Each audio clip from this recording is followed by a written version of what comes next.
yang ditulis oleh Nicole. Kemudian yang kedua adalah matinya akal sehat, di mana kita melihat sekarang ini teknologi digital itu ternyata tidak membuat manusia semakin cerdas, tetapi membuat manusia semakin culas.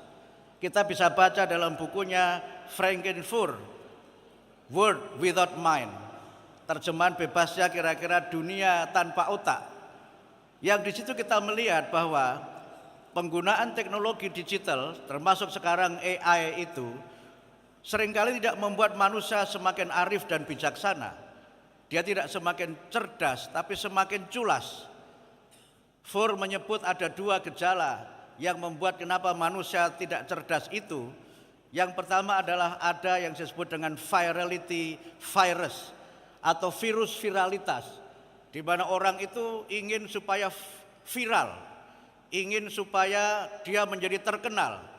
Dalam konteks ini, Twenge menyebut istilah yang disebut dengan narcissism epidemic atau penyakit narsisme, di mana orang dikit-dikit upload, dikit-dikit upload. Upload kok dikit-dikit, kira-kira begitu. Yang kadang-kadang orang yang penting viral. Soal itu sesuai dengan moral atau tidak itu belakangan, yang penting viral dulu. Bahkan sekarang ada adagium yang menurut saya perlu kita kritisi. Adagium itu berbunyi no viral, no justice gitu. Kalau enggak viral, enggak ada tindakan, enggak ada keadilan. Ini menunjukkan betapa bahaya atau risiko dari yang disebut Furr sebagai virality virus itu. Yang kedua adalah dia sebut dengan persoalan namanya conformity. Orang itu ingin nyaman saja, orang itu ingin tenang-tenang saja begitu. Sehingga orang sekarang membuat misalnya grup-grup WA. Yang grup WA itu semangatnya adalah membangun komunikasi di antara warga WA itu. Tapi yang terjadi ketika ada satu orang anggota grup yang pendapatnya berbeda dengan anggota grup yang lain, dia kemudian dihajar habis-habisan oleh admin dan anggota grup itu, bahkan bisa dikeluarkan dari grup. Sehingga kadang-kadang media sosial yang harapannya untuk membangun kerukunan sosial, yang terjadi adalah sikap asosial. Fenomena berikutnya adalah fenomena yang oleh Microsoft dalam risetnya disebut sebagai problem digital civility index.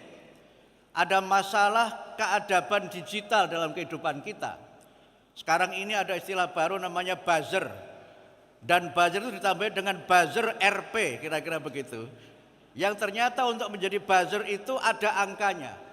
Kalau ingin mengerahkan 100.000 buzzer, maka berapa yang perlu dikeluarkan biayanya. Dan itu bisa dikerjakan oleh mesin. Sehingga kalau ingin seseorang itu ngetop, kerahkan buzzernya. Kalau ingin menyerang seseorang, misalnya menyerang Menteri Pendidikan Dasar Menengah, udah kerahkan buzzer saja, kira-kira begitu. Sampai ada orang yang tidak berani membuka akun Instagramnya karena khawatir diserang oleh para buzzer itu. Kita mengalami masalah terkait dengan digital civility atau keadaban digital kita itu. Yang awalnya seharusnya kita memiliki keadaban digital, tapi yang terjadi adalah kebiadaban digital. Dan ini adalah masalah yang sangat serius. Kemudian berikutnya kita juga mengalami yang kita sebut dengan moral crisis atau krisis moral. Sebagiannya adalah yang berkaitan dengan luruhnya rasa malu, luruhnya perasaan, di mana seseorang dalam falsafah Jawa itu seharusnya kalau orang itu salah, ya dia itu seleh. Sing salah seleh. Tetapi karena ada krisis moral, hilangnya rasa malu, kadang-kadang sudah salah, malah kemudian dia menyerang dan berbagai tindakan yang sesungguhnya semakin membuat dia tercemar di ruang-ruang publik. Dalam kaitan ini pula, saya ingin menyinggung yang berkaitan dengan apa yang menjadi concern dari UNES. Kita juga mengalami environmental crisis atau krisis lingkungan hidup, yang ini memang menjadi masalah dan tantangan dunia yang tidak sederhana. Ada beberapa tulisan yang menggambarkan betapa kita tidak bisa lagi melihat masalah krisis lingkungan itu secara biasa-biasa saja. Ada buku berjudul A World in 2050 atau Dunia tahun 2050 yang di dalamnya digambarkan betapa ancaman kerusakan lingkungan itu sudah ada di depan mata.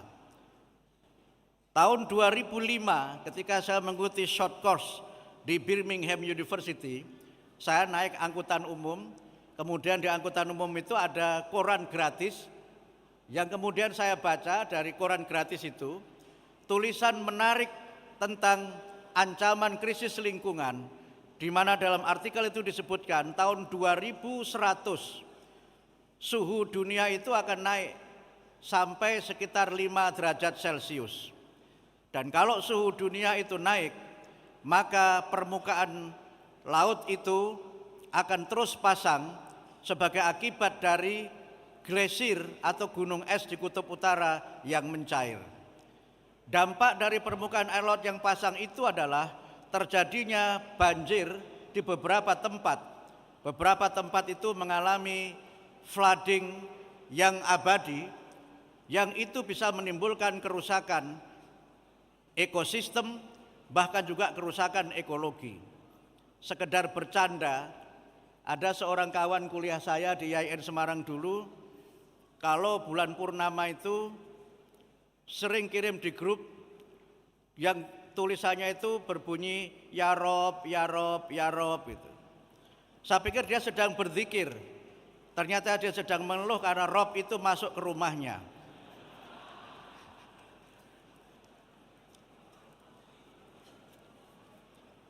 Ini tidak hanya terjadi di Semarang, tapi juga tempat-tempat yang lainnya, terutama yang secara topografi memang berada di bawah permukaan laut. Karena itu maka kalau kita bicara mengenai kecerdasan dan bagaimana kita bicara bagaimana dunia masa depan dan bagaimana pendidikan itu berperan, kita melihat sekarang ini kita tidak cukup hanya punya kecerdasan akademik.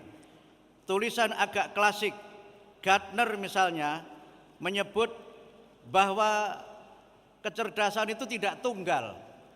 Dia menyebut dalam buku dia, intelligence is not a single entity, but rather a collection of distinct independent abilities.